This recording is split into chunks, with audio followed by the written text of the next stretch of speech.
Lights out and welcome to Championship Lap, your front row seat to everything Formula One. From race weekend chaos to stories unfolding across the grid, we'll be covering the races that shape the fight for the championship. Every race, every headline, we're here to talk about it all. So you're listening to Championship Lap. Hello guys, how are we today? Up? Good, thank you. How are you? Just ready to talk about Monaco. It's been quite a week. It's super grim in London, so Horrific. we're here to talk about an even Full wets. Yeah, all Even in more our black grim. t-shirts as well. We've combined. I don't know why, but we've managed to combine our t-shirts as well. New marketing. I know. Yeah, New- maybe we should get some There you marketing. go. Yeah. Grim Some Monaco sponsors. race weekend, grim London day, perfect Pretty time. much. But before we discuss anything today, how would you guys rate the Monaco Grand Prix weekend on a scale of 1 to 10? Yeah, look, every year we go to Monaco, I think, no, but surely it can't be as bad as last time. This has to be good. New car, whatever, and it's bad. And so, like, for a Monaco race, it was not the worst. But overall, I'd still give it like a 2. Like, I thought it was horrific racing. It was really bad. I didn't like it at all. Yeah. What about you? Yeah, I mean, I'm a bit more purist. I think I said on the last podcast that I enjoy the kind of history of this race and all the pageantry. Maybe less so the grid walk this year, but we'll get into that later. But I quite enjoy just the procession of it, I suppose. I like Red Ball cricket, so I guess I'm a bit of a weirdo. So maybe I'm in a smaller camp, Chris. But yeah, I think it has its moments. I mean, it was an exciting race. I mean, a lot happened. But maybe it's more of a purist race, yeah, Megan? Yeah, I honestly would give it like a 6 overall. I would say it was pretty dull throughout the majority of the race, and then it was that second half, it just went to complete, utter chaos. I think the main kind of highlight, which we'll obviously talk into later, Chris is smirking about this, but is all the penalties that were given out over the weekend. Goddamn FIA. Yeah, it was an interesting weekend overall. Obviously, we had a lot of stars come out this weekend as well. We had did. Kim Kardashian, Lewis Hamilton's girlfriend. Kim K. Big Kim K. Yeah, that caused quite the rouse, I would say, especially with her interaction with Martin Brundle. I was going to talk. Saw that. I was going to talk to you about that because I feel like the grid walk is obviously part of F1 now, and it's part of the pageantry, isn't it? I mean, and Martin Brundle is part of the furniture of the sport as well. Yeah. Although I do wonder this, like, in the States, obviously, Megan, obviously when you back home last year, like, do people know Martin Brundle is who don't watch Sky Sports UK's coverage? Because I feel like there is a bit of this unwritten rule that, like, if Martin Brundle asks you a question on the grid and you don't reply to him, it's like really rude, and everyone like thinks that you're like an arsehole, basically. But like in America, do people know who Martin Brundle is? Is he got the same stature as he does in the UK, or? I mean, the majority of people that I am friends with that watch F1 in the States all tune into Sky Sports. So, the UK version? Yeah. So right, okay. Yeah, they know who he is. So okay. I think even seeing online, it's like the majority of people are kind of outraged. Yeah, okay. I wondered whether it's more of a sort of tunnel vision of like this British thing of like, oh my God, you offended Martin Brundle. How dare you offend Martin Brundle and push Martin Brundle. I'm glad to hear it's not just in the UK because it was a bit weird, wasn't it? I mean, I really enjoyed the "Don't push me, mate. I'm nearly famous" line. That don't know why I did that. Why did I do that accent? I don't know. Anyway, ignore me. I don't know why I did an accent there. But yeah, Martin Brundle cracks me up, doesn't he? He's a funny guy, isn't he? He is, but I'm not to be like the odd one out or whatever, but do we really expect Kim Kardashian to be like, Martin Brundle, oh my God, no way! Like, I loved you in the Benetton in the 90s. Like, what are you talking about? Like, how dare you, Chris? How dare you? Like, how dare you, Kim Kardashian, not know who Martin Brundle is? It's like, where is the overlap? Like, I'm not expecting Kim Kardashian to come to Monaco and be like, oh, I gotta find Martin Brundle and have a chat with him on the grid. Like, don't get me wrong, it's a bit rude to skip over someone's question, sure, but this whole, like, I think maybe we're a bit, like, our priorities are a bit off. We're letting, like, our big circuits get kicked to the curb for, like, these random street circuits, but Martin Brundle gets ignored all of a sudden we become super purist, and we're like, oh my God, Martin Brundle, the furniture, whatever. But we're not actually like, whatever, we'll turn Spa into a once every 3 year race, but we have to really be insistent about Martin Brundle's grid walk. All I would say is that the only thing that irritates me is, and I forget her name, the actress's name, but there was an actor from Wicked who was on the circuit, I think she was in Red Bull. And it was a bit weird, like Martin Brundle like went up to her, asked her a question. I mean, presumably when you get given one of these very exclusive press packages as part of being a celebrity, they'll tell you, oh, by the way, you're probably going to get asked a question, just politely say a few lines and that'd be that. But then clearly some of their PR teams are going, no, do not answer anyone. Don't even speak to Martin Brundle or anyone else. But then she kind of had this awkward like middle line of like answering his questions, but like half answering them. It was really strange. I watched it last night back and it was just like, either embrace the grid walk, be part of it, or don't do what Kim Kardashian did and just completely ignore him. But it was a bit of a weird juxtaposition. And I kind of feel like these people in such a privileged position, they should just embrace being asked a question. I mean, they should be honoured to be asked a question. Like, they're part of a prestigious race. That's my opinion. I just think some people are really stuck up their own arse at the moment. It's really irritating. Sure. I mean, I think also, like, with races like Monaco and even Silverstone, there's such a high prestige, as we've talked about, with celebrities coming through. There's been a lot of outrage over the situation, where people online have been saying, like, we shouldn't have celebrities at all, but that's the point of the glitz and the glamour of races like this. But have the celebrities, but make them talk. Yeah, like, it doesn't. They can't just be statues, Megan. That's the part. I wasn't saying that. I think it's so strange that they're just sort of there as these, like, I don't know. I wasn't saying that. Like, you can just say, like, hey, I'm excited to see the race today. Like, it's just a couple lines. And also, I think being a celebrity, you're also, what I was trying to say was, you have that stature of being asked questions quite commonly by press, so you should kind of be accustomed to answering a quick question. I just feel like I don't really see the value these guys give, to be honest, every time. Where it's like for instance, at one point during the race, they had like a whole 30-second shot of Kim Kardashian, and I forget Charles Leclerc's wife's name now. And it's like, I want to see what's happening in Raskas. I don't care. Like, I don't know, maybe it's just me, but maybe I'm a small minority here. But when there's Silverstone or Monza going on, and all of a sudden we're spending 30 seconds looking at Lando Norris's girlfriend staring at a screen, I don't know, like, I feel like, isn't F1 sort of meant to be about the best drivers in the best cars racing against each other? Do we really care that much if Ludacris has shown up on the grid? Do you know what? I agree with you, Chris, because and it's happening in a lot of other sports, and you either love or hate it, you either embrace it or you kind of are a bit more of a traditionalist. That it sounds like both of us kind of are in some respects, but. Even in the World Cup, like the BUC for their coverage, they're doing a version where I believe you can either watch the opening ITV tonight, either watch the opening ceremony. For the final. This is the final. For the final, I believe there's a halftime show that's caused a lot of uproar in the UK, and obviously, Megan, in the US, that's common, right, for the Super Bowl and the rest of it. So that's part of the sport. But I think for some, maybe.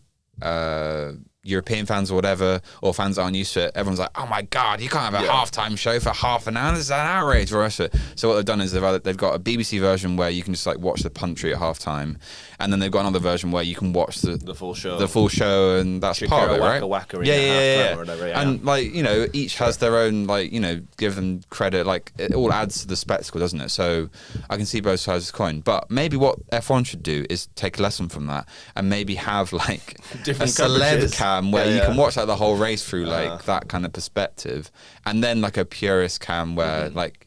Sure. But then I bet it would be another subscription you had to pay for or something, probably. Sky Sports would originally the £30 out of us for sure for that. 100%. So, I don't know. 100%. Please don't charge us more. Please, enough. But yeah, I mean, honestly, we could talk about this all day. But we do have a lot to cover. Wait, can we not talk about this all day? Like the whole episode, Megan? We have the boost books, so for quite some time. So, but yeah, we do have 2 hours later. We do have quite a lot to cover for Monaco in terms of qualifying and the race itself. But we are going to start with qualifying first. Q1, I would say that it was kind of interesting, kind of not. We had Isaac Hadjar coming off of practice. He had some extra pressure on his shoulders after he went into the barrier at the second chicane. Yep. That incident ultimately left his car really damaged on the front wing and missing a wheel. And he honestly seemed really angry in the first few minutes of Q1 as well, saying that's the worst prep that I've ever seen. What are we doing, guys?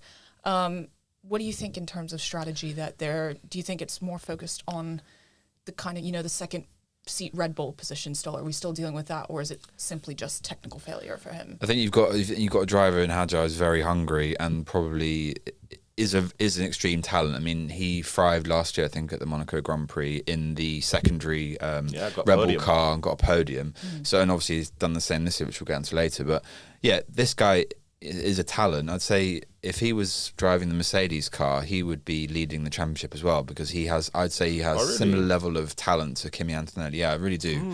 I think Hadjar is underrated in terms of his driving ability. I mean, you see in the race as well, we'll get onto later, I mean, how he managed to adapt that car, given how much of a show it was. So, yeah, this guy, I think, is the real deal for me personally, and I think he'll be fighting for championships in the years to come. Interesting. I mean, don't get me wrong, I like Hadjar. I don't know if I quite see him in that realm. Why do you hate Hadjar? I hate him. He's the worst driver ever. No, clickbait. Exactly. Yeah. But like he's a good driver. I think he has a short temper. He does have that kind of Verstappen kind of rage in him. Yeah. And he does have pace. And he's like every Verstappen teammate. He's been a good couple tenths off in qualifying every time. But I think he's been more competitive, which has been at least a promising sign. It'd be interesting to see, because obviously the rumours of Verstappen maybe not being around for too long, what the team would look like if he was kind of number one driver. I have more doubts about whether he could actually push that team to be a championship winning team by himself. But yeah, I think he actually did quite well this race, to be honest. And he did quite well in quali overall. So, yeah, he was only a couple tenths off. Yeah, it was a bit stressful of him coming off of practice. But, I mean, he ultimately performed so well at the race. But we will get into that later. Finishing in Q1 as well, we had Gabriel Bortoleto, who brought out a yellow flag, which then turned into a red flag. Well, Binotto was not happy, was he? After the Nivelle chicane nudge on that front left. So, yeah. Awkward, I'd say, would be the word. It's been a bad year for Audi, right? Like, they've been quite decent in qualifying. I mean, obviously, apart from Monaco, they've been quite decent in qualifying. But actually, points-wise, it's been a really disappointing year. Yeah. Like, they're right at the bottom, like, not far off the likes of Aston Martin and Cadillac. And considering that they seem to have a relatively competitive package, they've not been able to put it together at all on Sundays. Yeah. I mean, obviously, Hulkenberg last year obviously had that high of the podium, wasn't it? The British Grand Prix.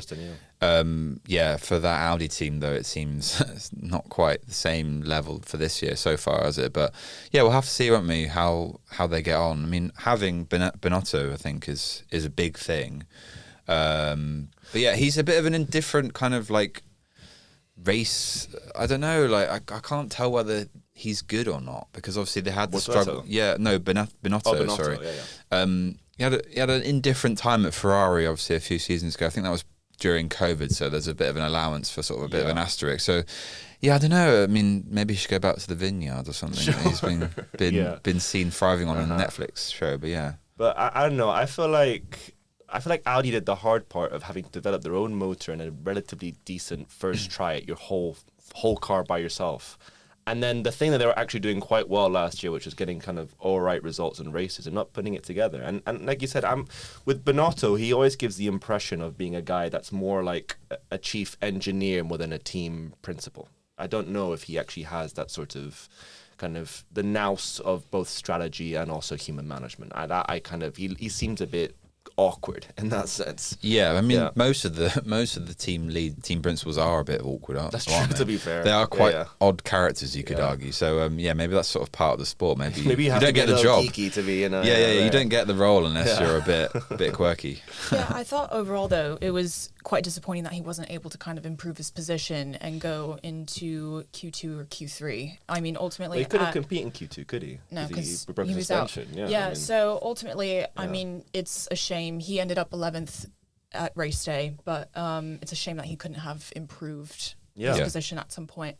But carrying on, we had Perez after that red flag. He was on an outlap and he was very keen to make a dramatic change to get into Q2. He was really close of Esteban Ocon's time, but he just came up close, which is quite disappointing for him. Can I just say for Perez as well, I feel like he has, it's kind of going in the background and no one's really paying attention to it because they're not competitive at all. But he's absolutely smoking Bottas. Like, it's just like, it's not even close. Like, the qualifying gap each race, it's something that most people don't pay attention to. But every now and again, you're just like, 6 tenths, 5 tenths. I mean, again, today, I know something ridiculous, like 7 tenths between the two of them. Yeah. And I would not be surprised if they replace Bottas soon. Like, I think they're really keen to have an American driver in there at some point. I forget the guy's name now. He's in F2. What's his name? That they've moved an American driver into F2. Okay. Colton Herta. Colton Herta, yeah. And I wouldn't be surprised if they try to get him or someone else in that seat soon, because Bottas, if it isn't, if he's not in a budgie smuggler, he's not doing well. Yeah. That's honestly a good shout, though, with Colton. He's like pretty class for... Yeah, and I think they really want to be that sort of... Because Haas never really leaned too much into the American angle. I felt like, considering that were the first proper American team. Yeah. Whereas I think like Cadillac will really want to have like sort of like, we're here, Bald Eagle F1, like we're ready, US of A, and have an American driver in there for sure. Yeah. And then finishing up in Q2, we had Carlos Sainz, who had a major improvement at the end with 114.348, which pushed him into Q2. Yeah.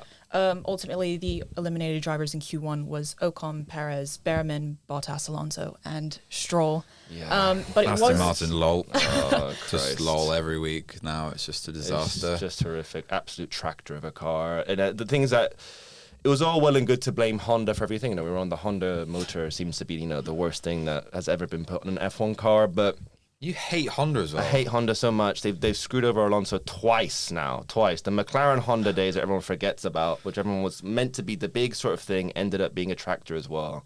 And then this has just been a disaster class. And on top of that, Monaco, finally a circuit that seemed as if it's not so based on the motor, right? It's finally much more like a chassis sort of race. You don't have long straights that you have to compete against other cars in.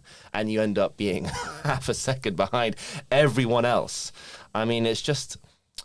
I'm not going to lie, this for Adrian Newey, this is a really bad look. This is a horrific look. Gets a nice car of it, though, doesn't it? Gets a nice little Valkyrie at the end of it, which is not bad, It probably gets a nice little pay package as well from Big Papa Stroll. But wait, because Aston Martin, the engine used to be for Red Bull, right? Yeah, it was used to Honda Red Bull. And then what happened was Honda said that they were no longer going to make F1 engines, and that's why Red Bull decided to make their own powertrains. And then somehow Aston Martin, like a year later, convinced them to get back into making F1 engines. But by that point, all the people who were working on the F1 Honda engines for Red Bull went to Red Bull because they didn't think they were going to have a job. So they had to rebuild it all from scratch. And it's just been a mess, an absolute mess. So embarrassing. And yet somehow, despite everything, he got a point. Yeah. Actually got a point at the end of it, with 4,000 sanctions like and 8 cars getting, kind of not finishing the race, but still. It's something. Yeah, we'll get onto the race later, but you're right. It was impressive given how bad the quali was. Yeah. Obviously, it was nice to see. I was speaking about Red Bull, like briefly. Max Verstappen obviously steps up with a 1:12.4999. It was really good. In Q2, which was fun. Obviously, that felt like the old Max came back briefly and obviously did well in quali generally. So. I mean, we need Max. I keep saying this. I'll keep repeating myself. The sport needs Max Verstappen. It's like obvious to anyone that likes F1, right? So, as well, we can talk about the 50-50 split that they've changed 60-40 for the engines going forward. So we can talk about it later. But yeah, seeing Max back and having a bit of fire in his belly was nice to see in Q2. Do you guys actually believe him, though, when he says he wants to leave? I just feel like it's a negotiation. Exactly. I feel like it's him trying to get more money, and obviously he wants the regulations changed, obviously. He's trying to put pressure on. But I think Max deep down knows that it's all well and good to say you want to drive a GT3, but, like, no one's paying attention to Nordschleife or whatever. Like, F1 is where it's at. Yeah, I'd be absolutely shocked if he actually followed through with it. But I don't know. What do you? The money as well is not comparable, is it? In the other sports, I mean, like he might get more fun and have a few more crashes and be in the cage and like rolling over every now and then. But like, it's not going to be the same as being in an F1 car, is it? And the prestige and the money involved. Like, I would be shocked, Chris, if like he ever left. But who knows? I mean, like. I was trying to think of a famous footballer that retired early. Oh, I was trying to think of Rosberg retiring like after one championship. Like it does happen, right, in sport where people retire and you're kind of like, oh, what? Why would you do that? That makes no sense, but people do, don't they? So yeah, but I feel like, for instance, the Rosberg one was like he literally everyone hated him by that point. One more season in F1, I think he would have just like melted. Like it just felt like he put his whole life and soul into one season in F1. And but he'd also just like upset everyone in the process. That's true. Unfortunately, I mean, I think he's regained his relationship or his friendship, maybe not friendship with Lewis Hamilton, but they're on speaking terms now, Sure. whereas before they just couldn't Enemy be of in the the same state room before, as each other. yeah. So we'll have to see on that front. But yeah, I hope Max stays. It was just nice to see him, wasn't it? Be actually competitive. Yeah. Yeah, I mean, honestly, I think we talked about it last episode. I do not remember. But yeah, I think he's just had so much training and he's had so much drive for F1 his entire life. It's literally his whole personality. It's his personality. So, I mean, I don't foresee him leaving anytime soon. Could he leave Red Bull and go to another team? Yeah. Maybe, but that would be before retirement. At the end of the day, though, if he does go on and do other side quests in motorsport, I'd support him doing that. Because he's already done and accomplished so much in F1. Yeah. So I think he's just having fun with it at this point. 100%. But like you said, Robin, I think his kind of fire's coming back a bit after he's been delivering over the last few races. So, which is exciting to see. But anyways, going into Q2 and Q3, I would say overall it was kind of that back and forth battle between Verstappen and Kimi Antonelli. They were kind of just going back and forth, and I think at one point Max had missed out on Kimi's time by 1/1000th of a second. So it was that close. Lewis Hamilton also looked really smooth during the Q3 session, and shout out as well to Albon, though, just briefly missing out on Q3 by 200ths of a second, which was a bit of a shame for him. But sorry, Karen. No. It was. I was about to bring that up. Actually, it was that back and forth at the very end of Q3. We had. Who was it? It was Charles that took provisional pole, and then Max took it from him right after that. And then at the very end, Kimi came out on top to take pole going into the race day. I was a little let down by Ferrari. It seemed as if they had put together a package that was going to be really good for a circuit like Monaco, a lot of these street circuits, and kind of, it seemed as if like it's in all the practice sessions as well that they were right up there. At the end, they were actually a solid 10th or 2 off the pace. I mean, they weren't actually kind of near the end. Verstappen and Kimi were very clearly 1 and 2. And I just thought that Ferrari were going to compete more for it, to be honest. And even Leclerc himself did seem to not be able to put together a single solid lap. Like it was a bit disappointing, to be honest. It sounds like there's a lot of performance issues though with that car at the moment in terms of the back brakes and like just the performance in general of that car. I don't think Leclerc is really feeling it at the moment. And on a circuit like that where you have a lot of fragility and there's a lot of sensitivity in like how that track works. If you're not comfortable with your car, I mean, as we saw in the race, like you can just crash in the barrier. Yeah. Like even if you're a professional Formula One car, like even if you're doing all the logic of like the brakes and like, you know, the throttle and like maybe even just coasting, like at times these cars can be undrivable. They're finding it really challenging even now. I mean, obviously with the 50/50, I think it's playing a big role with it, and there's still a lot of adaptations you made. And you obviously saw as well with Verstappen with like on Vasquez, like the oversteer. Like, when have you ever seen Verstappen like have oversteer? Sure. Like the guy can like drive a car on ice. Yeah. And he's struggling. And that's really worrying. I think that's worrying for the sport. Like they do need to make these changes, and it's really frustrating that they're going to wait 2 years for them for like this transition it or whatever. Like there's going to be more crashes. There's going to be more problems in qualifying, and none of the drivers are enjoying qualifying at the moment, are they? It's quite kind of concerning. Yeah, I also find it just, again, I think obviously this Monaco wasn't as bad for it, but there has been these sort of weird moments I found where like watching these races where like you'll just see one car in a straight and it just feels like they're just stuck in 5th gear or something. Like they just can't like one time they'll be going around the circuit one lap and going at absolutely max, and then the next lap you're just looking for 3 or 4 and it just feels as if like someone's put the handbrake on them and another car can just fly past them. And I know it's the battery, they're still working out battery deployments and things of that nature, but it just feels almost like this kind of unnatural way of racing. Like I'm still getting used to actually watching these cars go full 100%. I was going to say, prime example of that from quali is obviously Alonso's talked a lot about how in corners a lot of the drivers are sort of saving their batteries and like almost coasting around the corners, and like you'd never see that in Formula One years ago. So yeah, I think hopefully there can be a bit of a compromise where we get back to sort of pure racing, pure qualies, because that's not good for the sport longer term. Yeah. I will say, though, at the end of qualifying, George Russell ended up in P6. I want to ask you guys, what do you think at a time like this where he's obviously older than Kimi Antonelli, and we've had a lot of discussions about this, but witnessing Kimi's getting on pole Okay. Well, we're all wearing black t-shirts today, and I feel like We're in mourning for a guy that believes his own hype. Russell thinks he's better than he is. I really do believe this. It's quite concerning. Okay. Like some of the press conferences he gives, and like all the sort of woe me stuff. Like, dude, you've got the same car. There's no different spec on this car to the other car. Like to Kimi's car is what I'm saying. Like, you should be doing better, and that's not on Kimi, that's on you. So sometimes I just think he just digs himself a few holes. He could actually do with just shutting up a bit and just getting on with it. Because I think if someone like that clearly has been told his whole life, potentially, how great he is. Oh, wow. We're into psychology now. I think there's an element to him where he really does believe his own sort of like hypothesis of how great he can be in this kind of... And maybe that is part of the manifestation of being an ultra elite sportsman. You do have to believe for yourself that I am the greatest.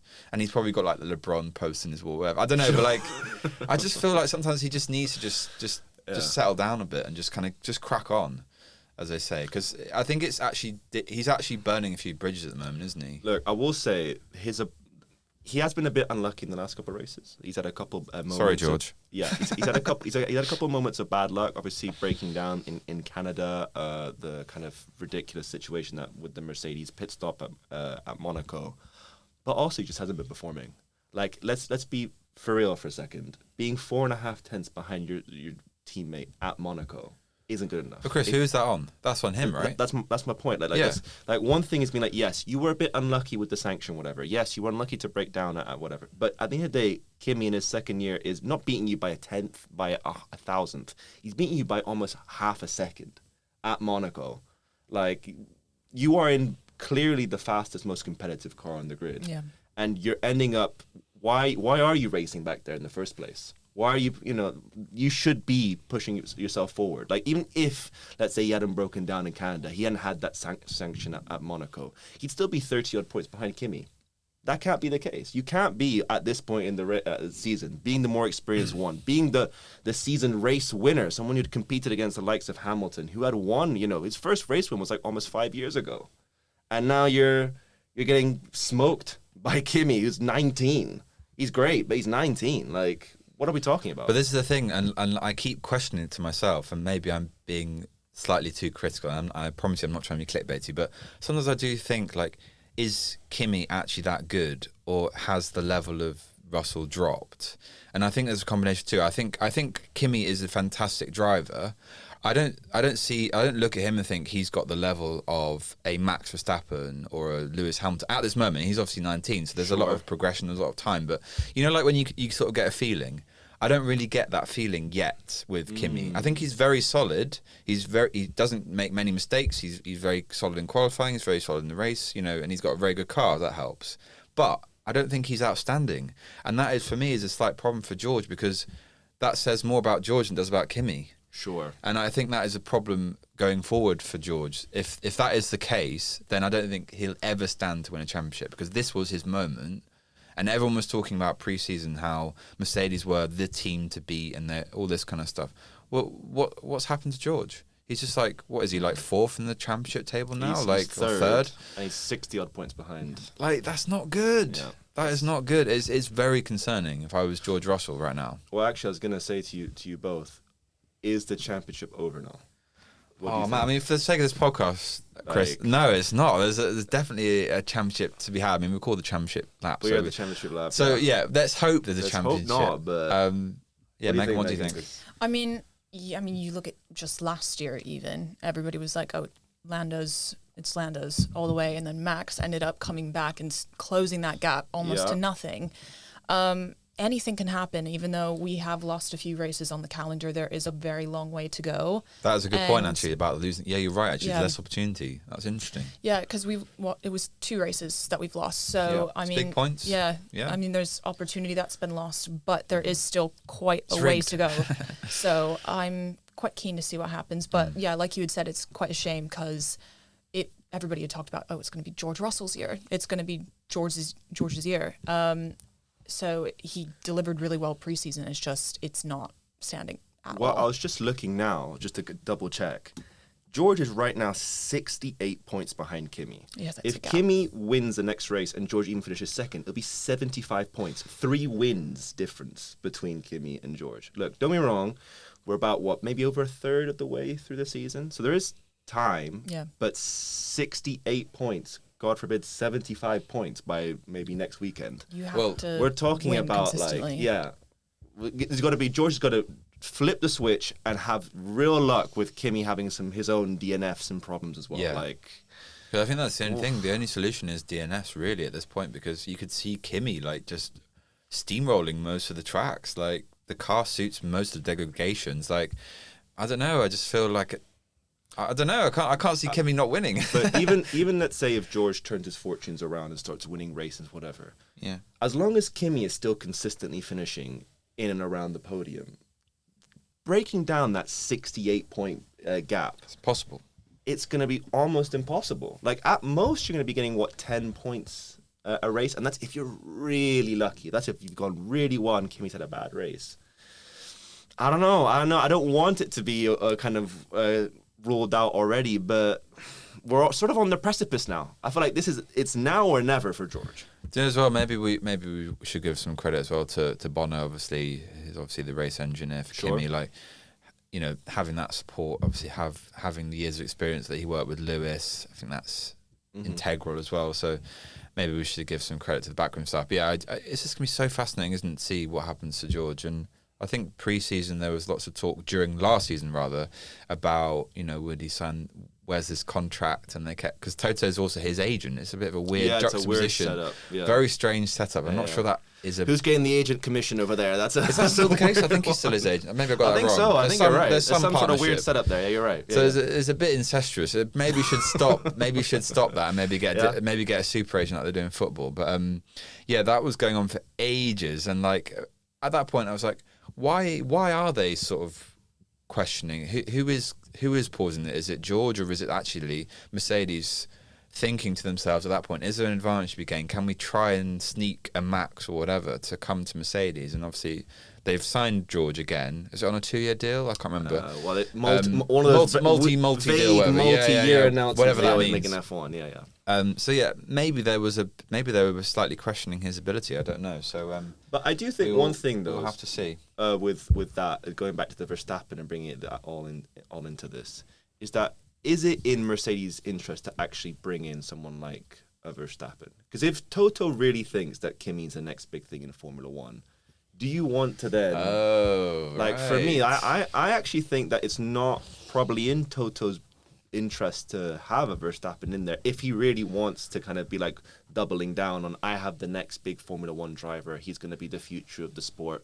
You bring a Verstappen in, all of a sudden if Verstappen smokes him and beats him by 150 points in the championship, by that logic, like in George's head, he thinks he is the king and like the talented driver in that relationship. But obviously in their view, maybe like to your point, they see Kimi as this future 9-time champion or whatever, like multiple world champion. So yeah, it's gonna be curious. But the only problem with that is that like George has quite a big ego, clearly, as he's shown over the last couple of weeks and years at times. Yeah. If you're looking for a number 2 driver, you don't have a George Russell as your number 2. George wants to be number 1. Yeah.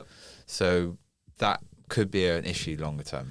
I just feel like Mercedes, even though there was a narrative that we were told before Kimi came that George was like the long-term plan, I never fully saw Mercedes 100% into George. I think there's a reason why they left him at Williams that long. And that he's sort of... See, there 3 years? He was like three full years. Despite having like been one of the most impressive F2 champions in a long while, he came in and they left him at... and Bottas was like competing. Everyone remembers that 2021 season that Bottas was...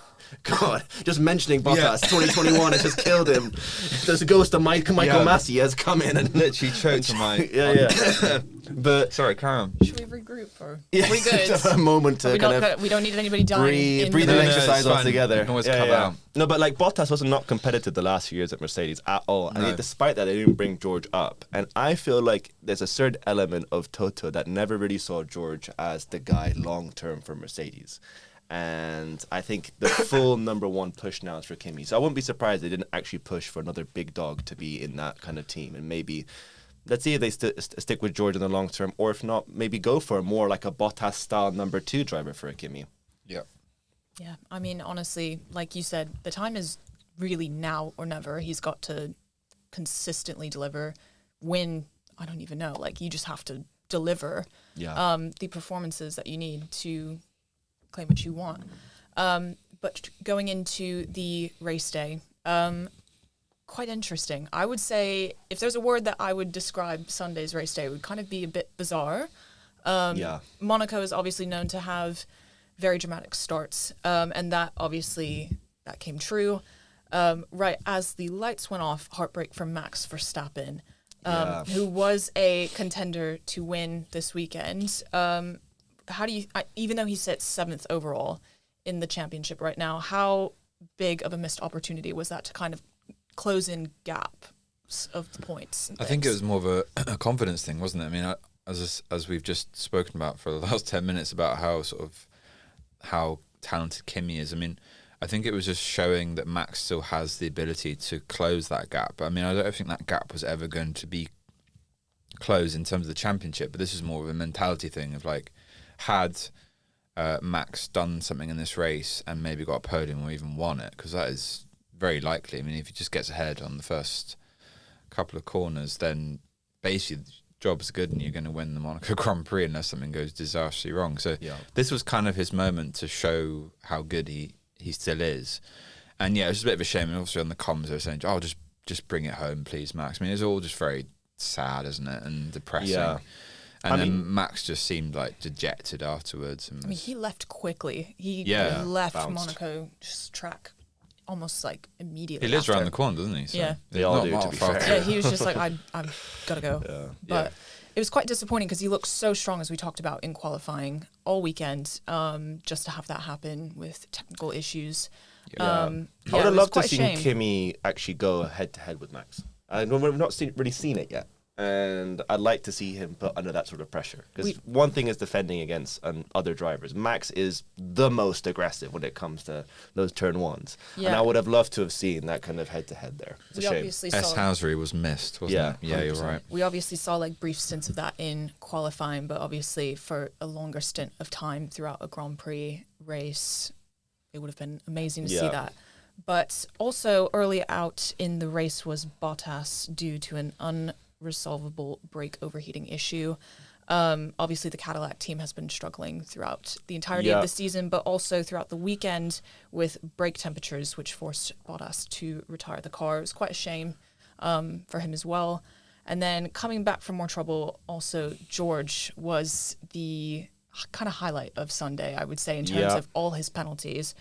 Starting out with a we don't like talking about him, though, do we? On this no. He's just getting a rap today, guys. It'll be fine. But yeah, he was first noted, but then it was thrown out for a false start. Then 5-second time penalty. Then crossing the line at the pit exit.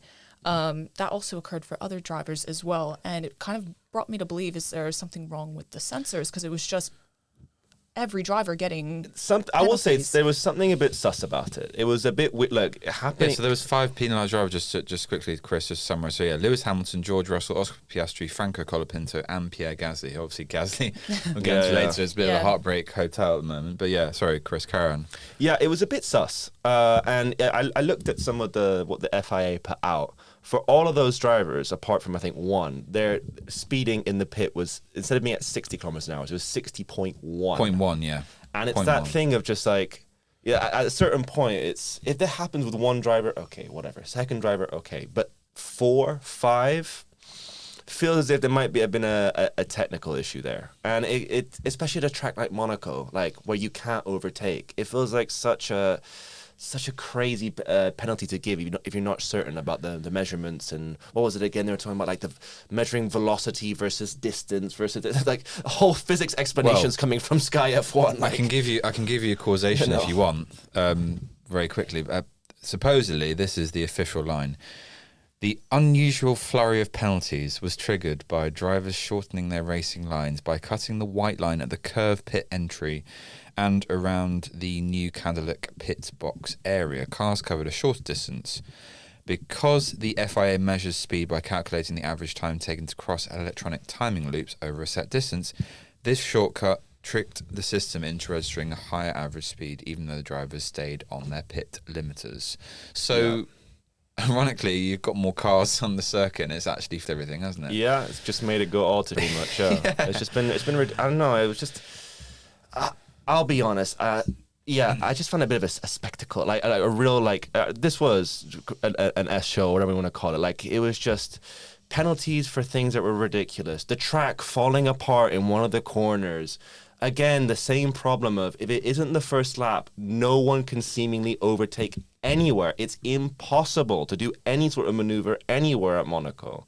And then on top of that, half of the grid, not being able to even finish the race. It just, I don't know. I do feel like if we're going to keep Monaco, we really have to rethink how we race around there. Like, is there a way we can redesign the circuit that we can have more overtaking opportunities? Even just one.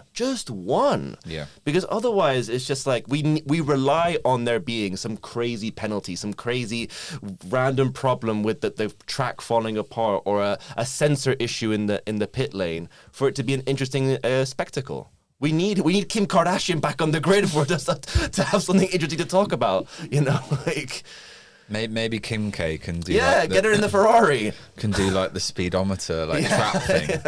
She'd be like holding the gun, like making sure the speed. Give her Michael Massey's role, Yeah, exactly. Oh, that would be quite fun. That would be good, Though if at the time she was dating Lewis, then he'd have won the 2021 championship. So there you go. Max Verstappen penalty every week. Yeah, exactly. Yeah, no, like you had said though, I think Monaco is also viewed as like one of the more boring tracks amongst fans because there's just not opportunities for overtaking. There's not, like for Canada, for example, that back straightaway. There's so many opportunities for action to happen, and you don't get that in Monaco. But yeah, especially because I think you mentioned Canada's an interesting one, because Canada was one of those circuits that really only had like one or two places you'd overtake, and with these new cars they showed it between George and Kimi. There was much better, closer racing. They were able to overtake at random corners that no one for a while had seen overtakes happen at. So it's okay, finally cars that can go close to each other. They have other problems, sure, but they can actually kind of go into corners and compete, and they're more narrow, etc.,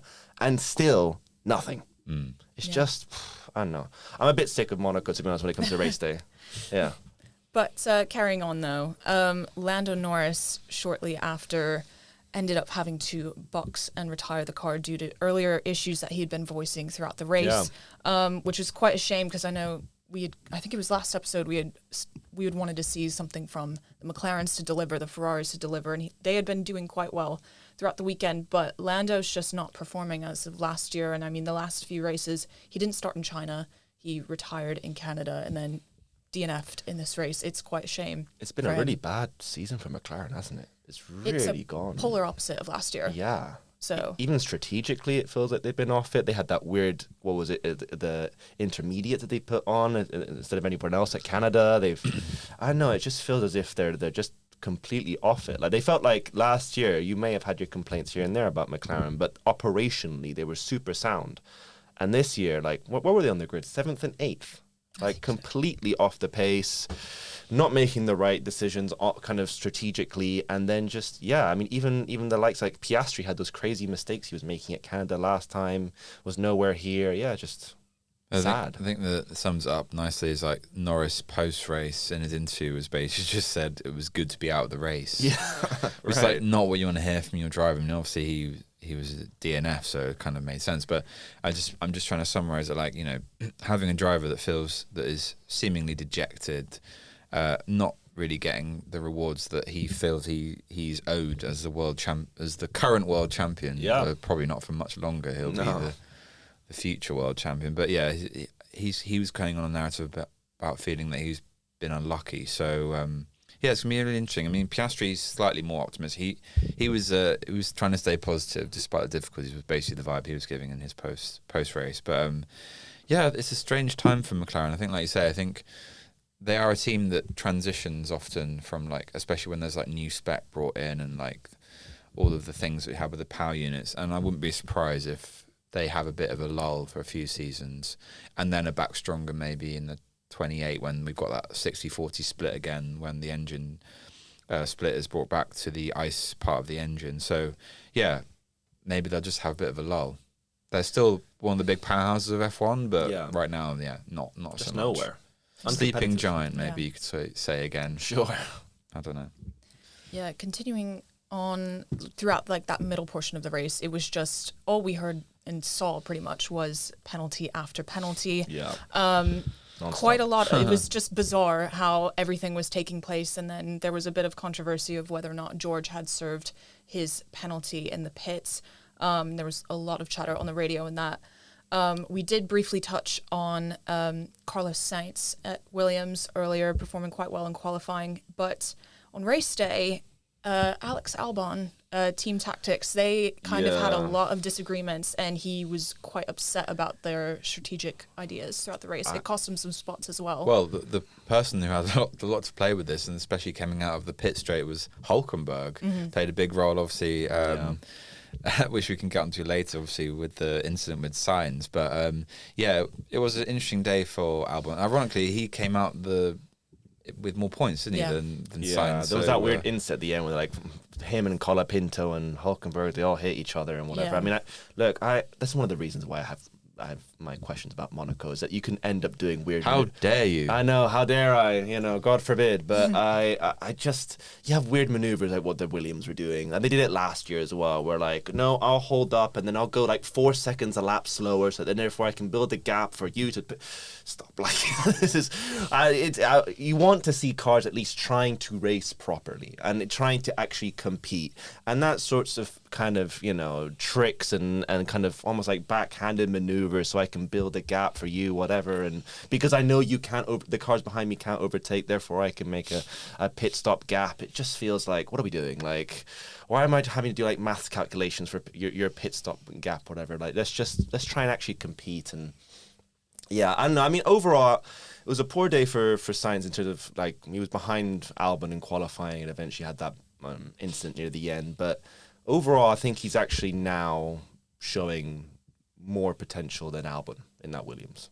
I think he's actually now being much more competitive. Like Sainz? Sainz. I mean, he's the only, pretty much, he's up until this race, he was like 7 points in the championship to 1 to Albon. Now Albon obviously got the points from Monaco, but I wouldn't be surprised if that trend kept going. It just seems as if Sainz has got more of a handle on this car than Albon does. I think all I'd say is, like, I mean, he spoke earlier about the chaos at obviously the Grand Hotel hairpin and stuff, and obviously there's lots. I mean, that is part of the history of the track. I mean, obviously we always say that there's loads of cars stacked up and piling up and crashing, but like, it's quite fun, Chris. I mean, come on, like the car park at the hotel. It is kind of chaos, but it's fun chaos. Like, it's good to have that sometimes. And obviously, I know it didn't work out very well for Sainz in this race, and he obviously suffered with Hulkenberg crashing into him, and then Colapinto finishing the 1-2 combo. my guy Colapinto finishing him off on Mirabel. Into Portier, which was quite funny, but also not funny for Sainz. But I quite like that kind of drama, Megan. Yeah. No, it was. I mean, obviously we'll touch on that, but it was quite a shame for Sainz not to be able to perform because he was doing quite well throughout the race. Obviously not as good as other people, but I mean, for Williams, in comparison to last year, they've been doing quite well, as has Alpine as well. As we've discussed. Oh Christ, but, Alpine. It was a lot of penalties that were coming throughout the race, and then in lap 60, Lance Stroll straight into the barriers, and that Everyone's safety car. favorite driver. That safety car was deployed, which cut that 40-second lead with Kimi having on Lewis. Then, right as the safety car ended, Monegasque's favorite Charles Leclerc was in the wall. And that brought out a restart on the race, which was quite interesting. And then Carlos having to retire the car shortly after with that collision. But yes, once that checkered flag was waved, we had Kimi Antonelli victorious once again, Hamilton P2, and Isaac Hadjar P3. However, somebody that we have been keen to talk about is Pierre Gasly. Yeah, Christ. Having been hit with sanctions of his own after the checkered flag, he had exceeded the pit lane twice on 2 different occasions, and obviously the FIA does not want that.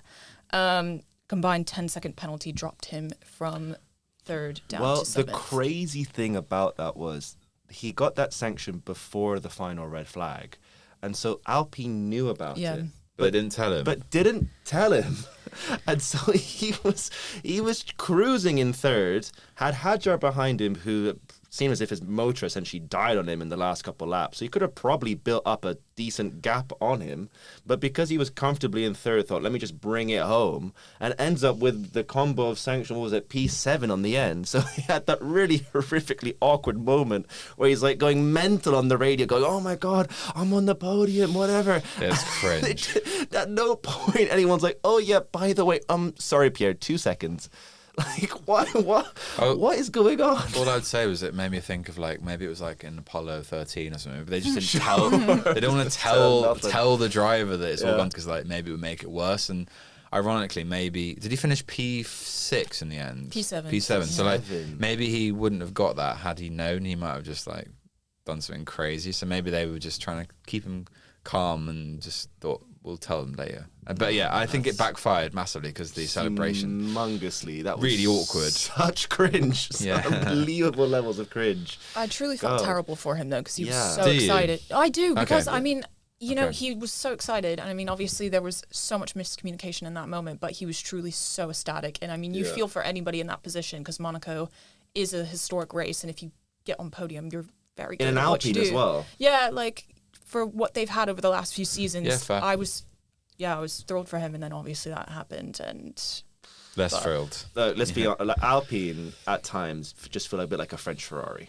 Like they Oh, just yeah. have this element of just just when things are going well, they have to mess it up. Like they just have this sort of Now, Colapinto, you know, Mr. Consistent starts 14th, finishing 14th. So super consistent. Fantastic. 9 cars don't consistency. finish the race, but he still finishes yeah. 14th. That's consistency. That's impressive.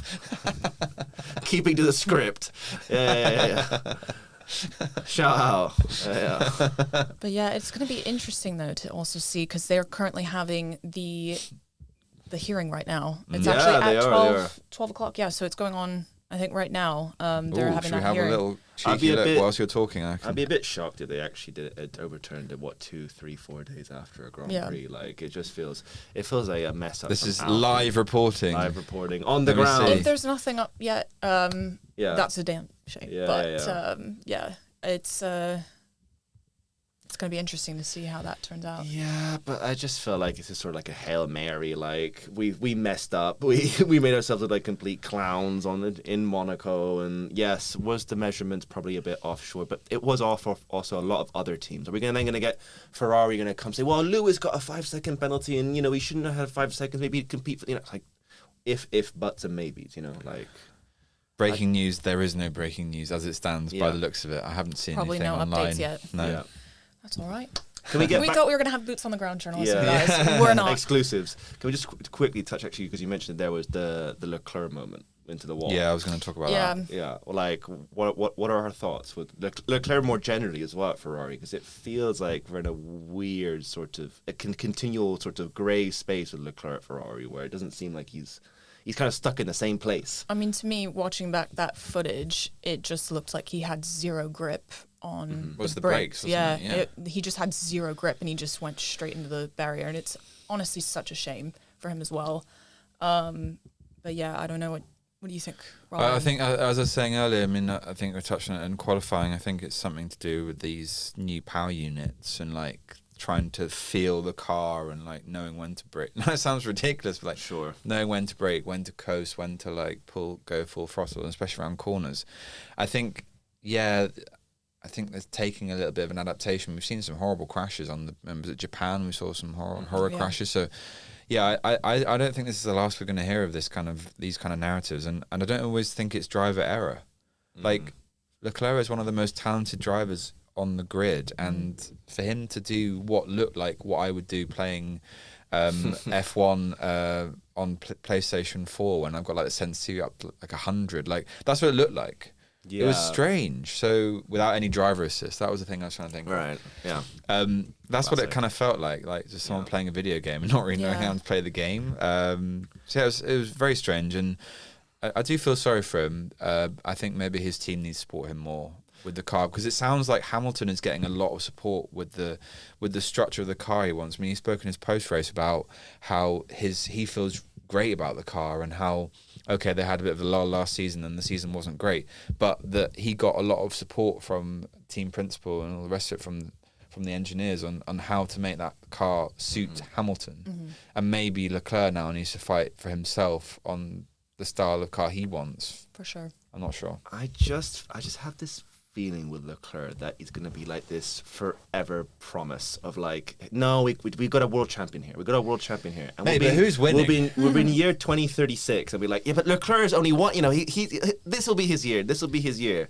And it feels like every year we're in this cycle with Leclerc that is just like, yeah, but, and then you end up thinking, oh wait, he joined the grid like 9 years ago. But all I'd say And is he's as far from winning the championship as he was when he, essentially joined the Alfa Romeo in his first year. he's winning at life there, mate. I mean, he's got like literally the best life in the world. Like, I wouldn't mind. He's doubled the championship off the grid. I wouldn't mind driving like a commemorative Ferrari F1 car on a championship, just going around the grid. Like, why not? Like, maybe he's not going to win any championships, but it's not a bad life, is it? No, it's a pretty good life. I'll take it. Don't get me wrong, I take it.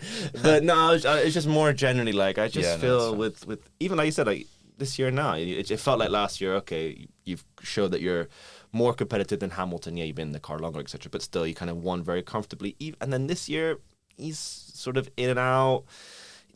Canada, he was nowhere. I mean, even in this race, like, don't get me wrong, like, yes, he was unlucky with the brake issue, etc. But Hamilton was pretty comfortably quicker than him the whole race weekend as well. I don't know if we're sort of going around the room, Megan, but I just wanted to give a shout out before we move on to Lindblad. Oh, yeah.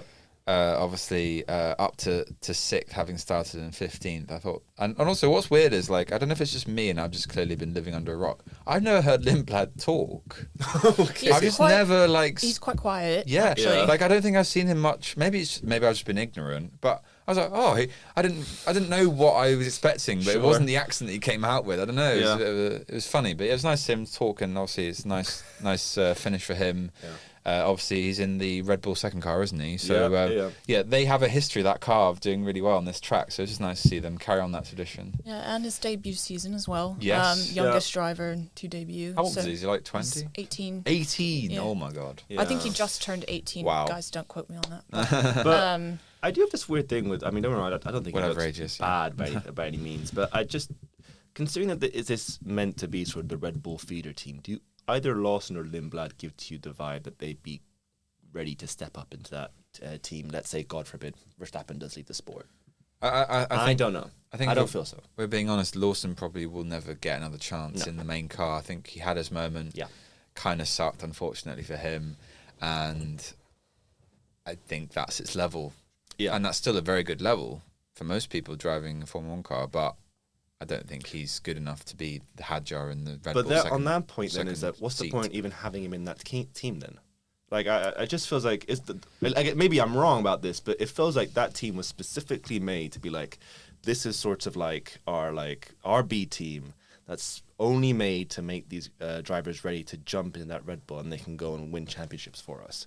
Yeah. And if you're going to get a guy who you've tested in the first team, unfortunately failed quite miserably in the couple of races that he had, to then go back down and then essentially be like a measuring stick for the other driver you're going to have in that team, it just feels a bit off to you. It just feels a bit, I mean, at Lawson, he's clearly, obviously, to get into F1, you've got to be a very good driver, you've got to be competitive, you've got to be able to kind of, do the basics, but what are we doing with this team? Like, it just feels like sort of, there's only 11 teams in Formula 1, like, are we not trying to be competitive? All I'd say is there's only one Daniel Ricciardo, really, in terms of like the level that like he was a very talented driver, and this was unfortunate that he was in a Red Bull car that was a bit indifferent for a while, and he had some good moments and won some race. I think he won Monaco as well, didn't he? He did. Almost won it twice. Yeah, so he had a bit of a history of doing that transition, like you were saying, from the second Red Bull team up to the main team,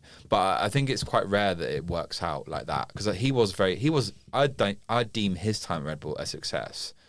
But there's only really been, there's not been that many. No, 2, 3 out of God knows how many drivers. Albon, you could argue, in terms of like his longevity in the sport. I mean, he got very unlucky. I think that was around COVID as well, where he had that crash with Hamilton, Brazil, and could have done done better for the main Red Bull in team terms of been given a drivers chance, who've been in the B team and then come up and been successful for Red Bull. Obviously, for Red Bull. Vettel Okay, and fair Verstappen. enough. Yeah. And they can say Ricciardo showed won some races. I can give you that one.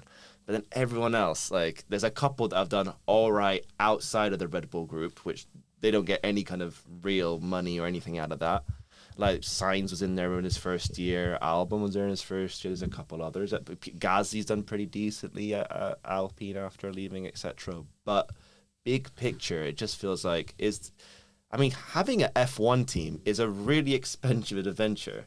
Yeah. Like, is it worth all this just to get 3 drivers to be successful for another F1 team that you're paying don't for? you dare taint the legacy of the Honey Badger. Yeah, Okay? there you go. Guys, Like- I guess it's fitting that we're wearing all black because now I miss Danny Rick. Yeah. I really we're miss all Danny warm Rick. He didn't morning. die though. But Yeah, no. Yeah, we just miss him in F1, Yeah. guys. We really Yeah. do. yeah, his personality. Yeah. It's fun. Yeah. I wouldn't be surprised if a team like a Cadillac tried to get him. Yeah. He's one of the few non-American drivers that I think he's one of the few that is actually very popular in the US. I wouldn't be He's surprised. very Danny Rick. he's very Yeah. marketable. I didn't even have a think of that, but that would be interesting. Because if you got rid of a Bottas, you still want someone who can compete, who knows F1, but Look, is he's popular very in the busy on his US. Airbnb, so he'll be fine. Yeah. He still wants to Bottas. drive NASCARs or whatever. I know. But I wouldn't. Do you think he would take that opportunity if handed it? Yeah. 100%. You think? Yeah. Yeah. The appeal of, as we were saying earlier, like, why would anyone leave the sport? If you get given a chance to come back in the sport, why wouldn't you take the chance? Like, Yeah. Alonso's obviously done it, like 3 times now? Twice? At least It twice. feels like 3 times. Yeah. But In and out. I Yeah. reckon he probably would come in again. Yeah, why not? Yeah. I American mean, it would be team, great. lots of money, based in the US. I just hope that they would kind of give him that opportunity to shine where he didn't get at other teams. Bless him. But he's not going to get that Cadillac, to clarify. Well, I mean, like, better Okay. in the sense, You yeah. mean like being number 1? Yeah. Okay. Although the only thing that I could think of is Danny Rick's legacy in F1, I think was a bit sort of not tainted, but like affected by the fact of how badly he got kind of beaten in that McLaren by Norris at the end, where like it was so blatantly obvious.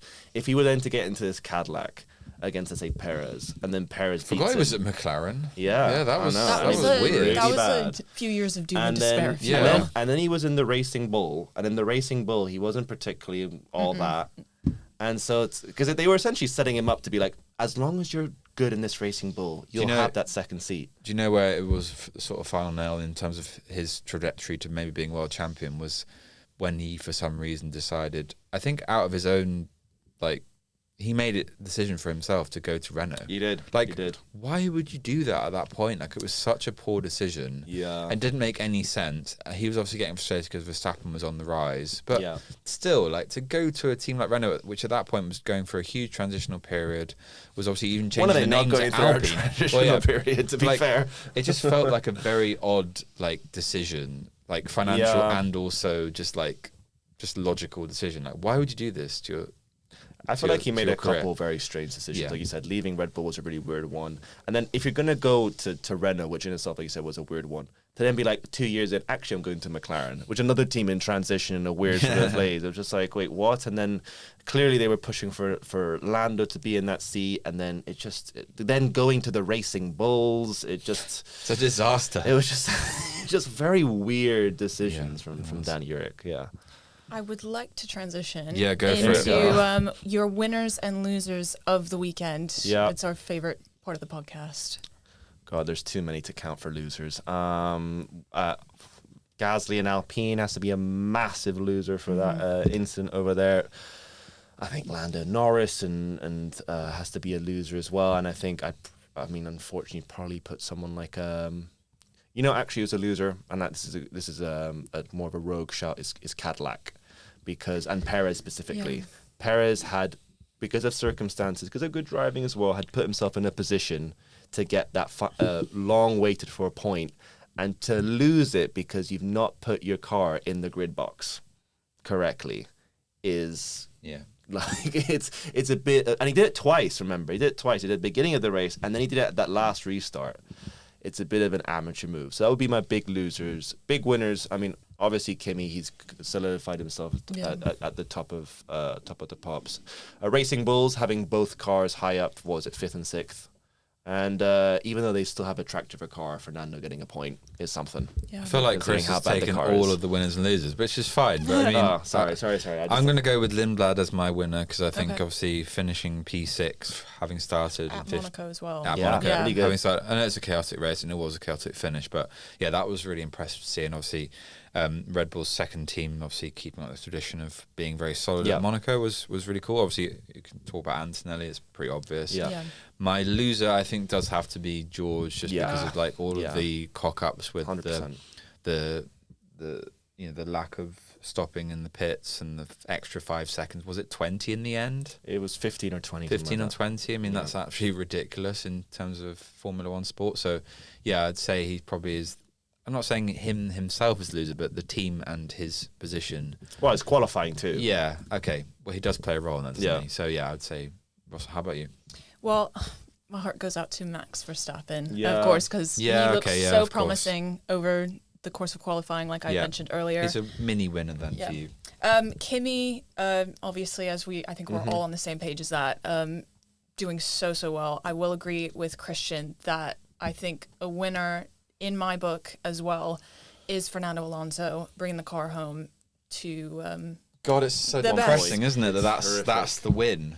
That's the win for Aston Martin. It's just like getting the car home. It's mad. Getting a point. Yeah. 1 point after 6 races. But we are where we are. I mean, I'm thrilled for him as well because, I mean, he's also one of the oldest on the grid as well. And I think, you kind of get in that mentality of, okay, should the retirement come? Are you saying he's good for an old man? That's what you're saying, I Megan? mean, We're getting down those narratives. I have so much love for him. On the championship lap. Wow. I have so much love for Fernando, but I was really thrilled for him. I will have to say, loser in my book is definitely as well going to be probably Charles as well. Yeah. Because it's his home race. Yeah. He just wants to perform for the people, and it's also he won that. It was 2024 that he won, right? Yes. Yeah, 2024. Yes, yeah. So he came in second last year. Would love to have seen him perform, win, podium, anything in front of his hometown, everything. But I think that's my little notes on that. And it wasn't just the crash; it was qualifying as well. He was the pointing in. Yeah, it's such a shame, but I was going to bring this up in the last episode, but there has been, not that we are, preface guys, looking in the camera, we are not a gossip. Not yet. We're not TMZ of F1, but... we could be, though. If it leads to work. Come on. There's a little bit of a rumor mill that Esteban Ocon may be dropped mid-season or be gone by the end of the season. So I was wondering what your thoughts were on that.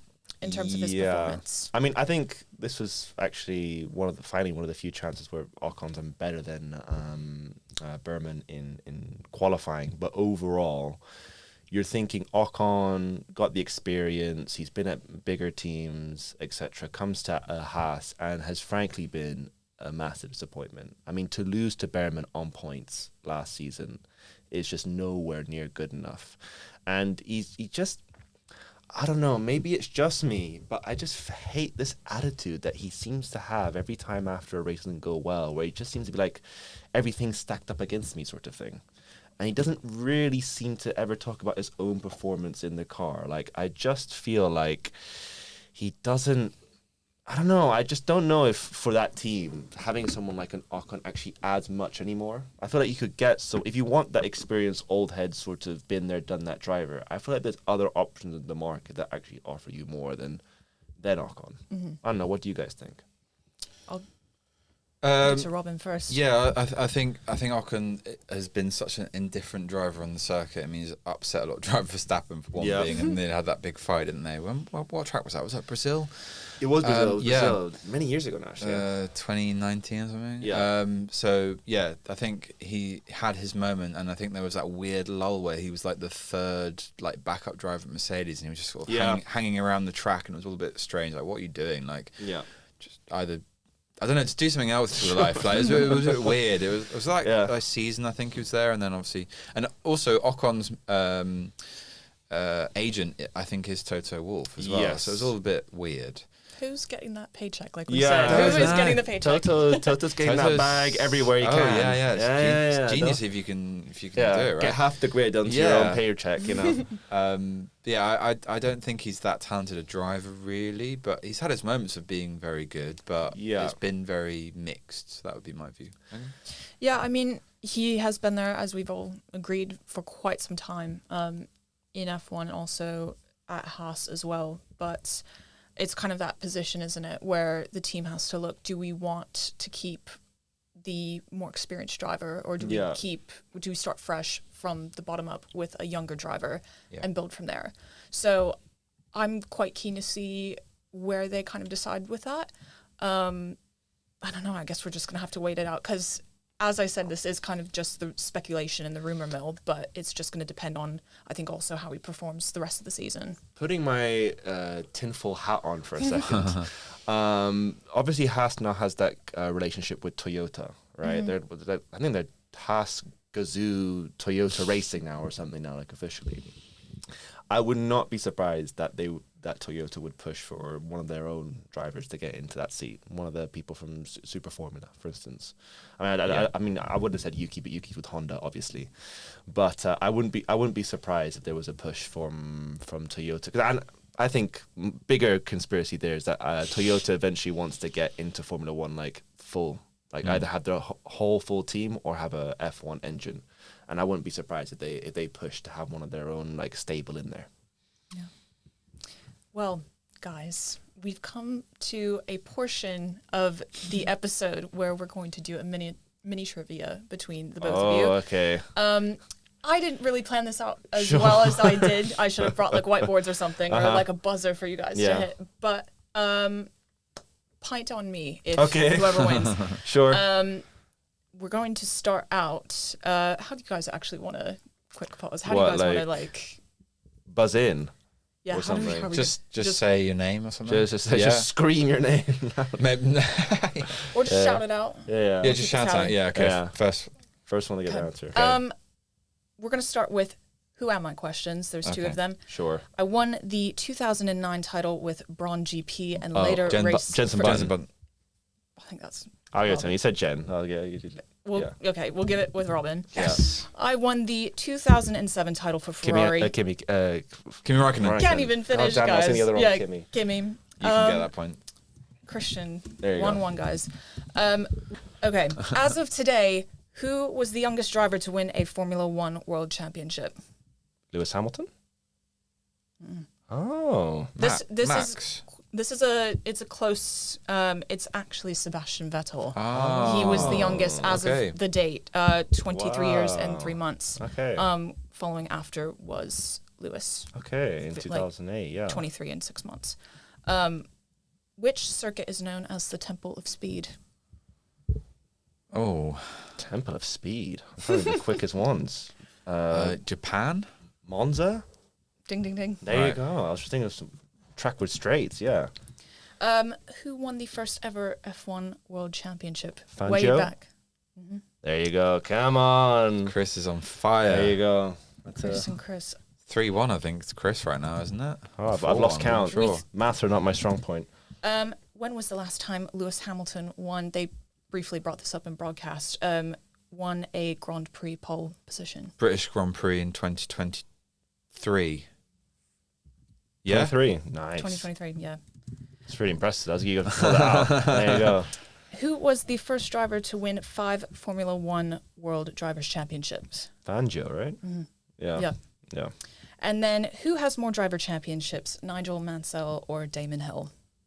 Hill. They both have one?